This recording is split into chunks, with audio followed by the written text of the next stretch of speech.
Bun găsit, vă mulțumesc pentru că sunteți alături de noi într-un loc special al Râmnicului. Ne aflăm la cafeneaua Aria din Râmnicu Vâlcea, acest loc în care în 2020 debutau evenimentele culturale dedicate dumneavoastră. De ce la Aria Concept Lounge? Pentru că ei și-au deschis porțile pentru publicul iubitor de teatru și cultură de aici din județul Vâlcea. Un om deosebit, cu oameni speciali care întotdeauna au venit în întâmpinarea publicului vâlcean cu evenimente de calitate și cărora le mulțumim pentru că ne-au găzduit. De această dată îl avem alături de noi pe profesorul Ovidiu Săraru, care de altfel a participat la evenimentele organizate aici la Aria Concept Lounge. Da, într-adevăr, un an altfel care se apropie de final. Cu toate acestea mergem înainte și nu oricum, asta cu siguranță. Cum vedeți ce s-a întâmplat și cum trecem mai departe cu bine? Bună ziua! Ce să spunem? Putem să vedem ceea ce s-a întâmplat ca pe o încercare prin care lumea trebuie să treacă. Și sigur că și biserica s-a acomodat acestei realități. Nu trebuie cu toate acestea să abdicăm de la tradițiile noastre, de la sărbătorile noastre. Ați văzut că în ultima perioadă, de fapt din luna martie încoace, biserica s-a adaptat acestei situații și sărbătorile pascale le-am sărbătorit în condiții de distanțare, sigur, dar asta nu ne-a împiedicat să simțim bucuria praznicului. Așa, desigur, vom încerca să facem și acum de sărbătorile Crăciunului, nașterii Domnului. Iată, biserica a rânduit postul care a început încă din luna noiembrie, de pe 15 noiembrie, și sigur creștinii participă cu mai multă ardoare parcă la Sfintele Slujbe. Bisericile s-au adaptat, se poate participa în condițiile acestea de distanțare. Preoții sunt la dispoziția credincioșilor, împărtășesc, spovedesc în condițiile în care se poate. Tradițiile trebuie să continue. Noi avem, ca și popor creștin, tradiții frumoase de Crăciun, colindele, cântecele de stea, și dacă nu putem, poate să mergem din casă în casă ca până acum, putem colinda și cânta în familiile noastre.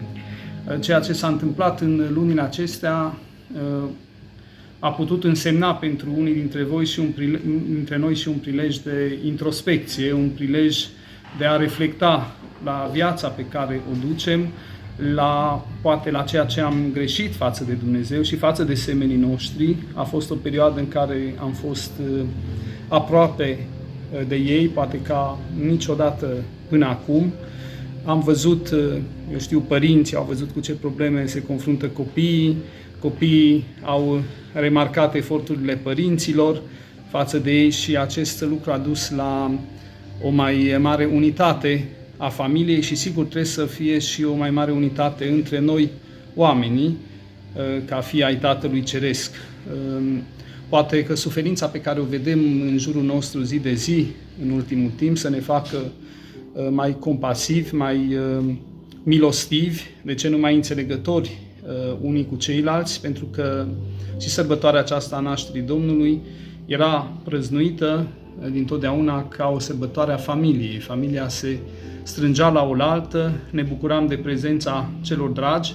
Poate acum un minus am putea simți prin faptul că nu ne mai putem saluta ca altădată, nu ne mai putem îmbrățișa ca altădată, nu putem simți sărutarea celor dragi, dar totodată cu inimile trebuie să fim unii alături de ceilalți. Biserica face toate eforturile prin slujitorii ei, care sunt și ei, apropo, în prima linie a luptei cu această nenorocire, și sunt la dispoziția noastră a credincioșilor. Poate vom veni la Dumnezeu cu grijile noastre, cu problemele noastre acum mai mult ca altădată, pentru că, de ce să nu recunoaștem, suferința ne apropie de Dumnezeu.